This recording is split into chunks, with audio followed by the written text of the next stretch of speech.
मेरा नाम सोनम है और उस रात दुल्हन के जोड़े में मैं जितनी सुंदर लग रही थी, वह सुंदरता मुझे किसी काम की नहीं पड़ी थी। मैं बस अपने भारी लहंगे में दौड़ रही थी और मुझे सिर्फ यही डर था कि अगर मेरे कदम रुक गए तो मेरी पूरी जिंदगी खत्म हो जाएगी। यह रात मेरी किस्मत का सबसे बड़ा मोड़ बनने वाली थी। मैं जैसे जैसे दौड़ती हुई रेलवे स्टेशन तक पहुंची, मुझे कुछ सुकून मिला। यहाँ तक पहुँचने के बाद मुझे एहसास हुआ कि मैंने बड़ी मुश्किलों से लोगों की नज़रों से बचते हुए यह कदम उठाया था। अगर मैं पकड़ ली जाती, तो मेरा अंजाम बेहद बुरा होता। मैं भगवान से मन ही मन प्रार्थना कर रही थी कि मेरे कदम न रुकें और मेरी मेहनत सफल हो। लेकिन वक्त तेजी से निकलता जा रहा था और मुझे जल्द से जल्द ट्रेन पकड़नी थी। मुझे प्लेटफॉर्म नंबर 17 तक पहुंचना था, क्योंकि अहमदाबाद जाने वाली ट्रेन वहीं से थी। प्लेटफॉर्म तक पहुंचने के लिए सीढ़ियां चढ़ते हुए मेरी नजरें कहीं खो गईं।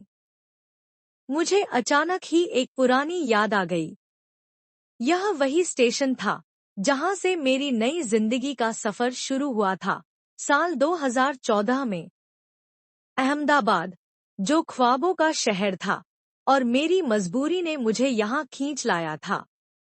मुझे याद है, पहले मेरी जिंदगी बहुत ही शांतिपूर्ण थी।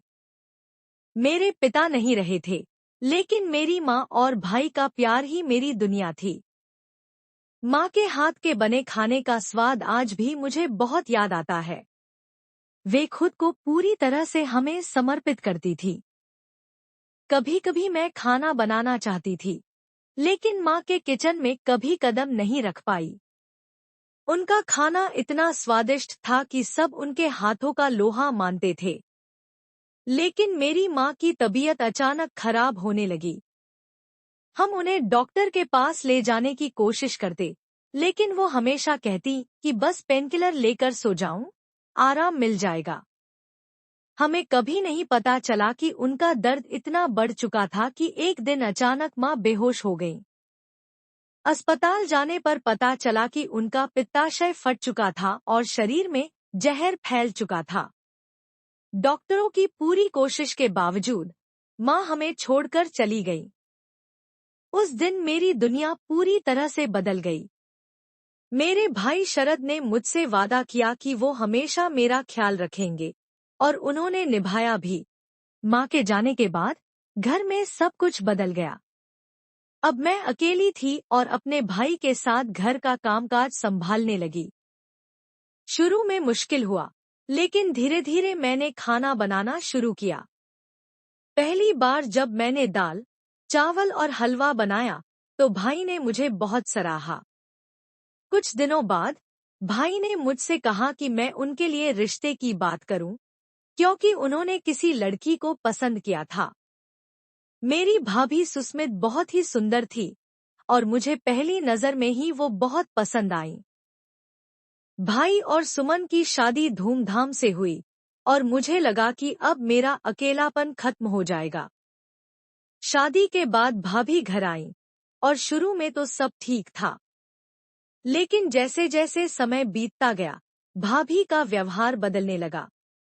अब वो ज्यादा समय अपने कमरे में ही बिताने लगी और घर के कामों से दूर हो गई। भैया ने उन्हें सारी जिम्मेदारियां दे दी थी और मुझे सब कुछ अकेले ही संभालना पड़ता था। एक दिन जब मैंने भाभी से कहा कि हमें घर के कामों में थोड़ा सामंजस्य रखना चाहिए, तो भाभी को गुस्सा आ गया। उनका कहना था कि मुझे घर के कामों में दखल नहीं देना चाहिए, क्योंकि उनका पति कमाता है। यह सुनकर मुझे लगा कि शायद भाभी धीरे धीरे मेरे खिलाफ कुछ साजिशें कर रही हैं। घर में सब कुछ उलझने लगा था। भाभी और भैया दोनों मुझसे दूर हो गए थे और मैं घर के कोने में अकेली महसूस करती थी। एक दिन बुआ जी को सब बताने के बाद उन्होंने भैया से सवाल किया और भैया को एहसास हुआ कि वह मुझे नजरअंदाज कर रहे हैं। लेकिन उस दिन के बाद घर में और भी तनाव बढ़ गया। भाभी की बातें भैया को मेरे खिलाफ और बढ़ाने लगी। मेरे जीवन में ये सब बदलाव इतना तेज हुआ कि मैं पूरी तरह से टूट चुकी थी। घर में रिश्तों की दूरी और बढ़ गई थी और भाभी ने मुझे पूरी तरह से अकेला कर दिया था। अब मेरे पास कोई नहीं था, सिवाय अपने पुराने दोस्तों और अपनी यादों के। जब मैंने अपनी भाभी की सच्चाई सुनी, तो मेरा दिल टूट गया। भाभी कितनी चालाकी से मेरे भैया को अपने बस में कर चुकी थी। मेरे वही भैया, जो हमेशा मेरे साथ खड़े रहते थे, अब मुझे पराया समझने लगे थे। भाभी का असली मकसद था मुझे घर से निकालकर पूरे घर पर अपना कब्जा जमाना। कुछ समय बाद भाभी ने मेरे रिश्ते की बात चलाई। जिस आदमी का रिश्ता लेकर वो आई, उसे देखकर मैं हैरान रह गई। वह एक उम्रदराज व्यक्ति था। भैया ने जब पहली बार उसकी तस्वीर देखी, तो गुस्से में फेंक दी और बोले, मैं अपनी बहन की शादी किसी बूढ़े आदमी से नहीं करूंगा। पर भाभी ने अपने फायदे की बातें करके धीरे धीरे भैया को मना लिया। उनकी दलीलें साफ थीं, अगर मेरी शादी उस अमीर व्यक्ति से हो गई, तो हमारे परिवार के आर्थिक हालात सुधर सकते हैं। मुझे जब इस रिश्ते का पता चला, तो मैंने साफ मना कर दिया। मैंने भैया के सामने गिड़गिड़ाते हुए कहा, प्लीज मेरे साथ ऐसा मत करो। लेकिन पैसों के लालच में डूबे भैया ने मेरी बात अनसुनी कर दी। इस बीच मेरी सहेलियां इशिका और रीना मेरे सबसे बड़े सहारे बन गईं। उन्होंने मुझे समझाया कि मैं इस रिश्ते से बचने के लिए शादी के दिन भाग जाऊं। उनका प्लान था कि मैं मुंबई जाकर उनकी मदद से नई जिंदगी शुरू करूं।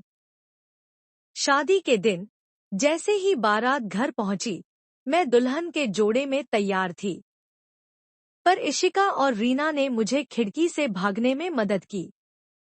मैं रेलवे स्टेशन तक किसी तरह पहुंची, जहां एक बच्ची को सीढ़ियों पर लावारिस हालत में देखा।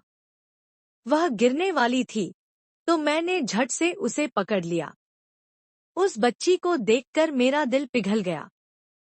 बिना कुछ सोचे समझे मैंने उसे गोद में उठा लिया और ट्रेन में चढ़ गई।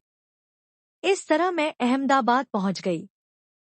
स्टेशन पर इशिका के कजिन मनोज ने मुझे रिसीव किया। उसने मेरे दुल्हन के जोड़े और गोद में बच्ची को देखकर हैरानी से पूछा, यह बच्ची कौन है? मैंने उसे बताया कि यह बच्ची मुझे स्टेशन पर लावारिस मिली। मनोज ने मुझे अपने घर में कुछ समय तक रहने दिया। मैंने उस बच्ची का नाम उम्मीद रखा, क्योंकि उसने मुझे जीने की नई वजह दी थी। मनोज ने मेरे हालात को समझा और सुझाव दिया कि मैं घर से खाना बनाकर बेचने का काम शुरू करूं।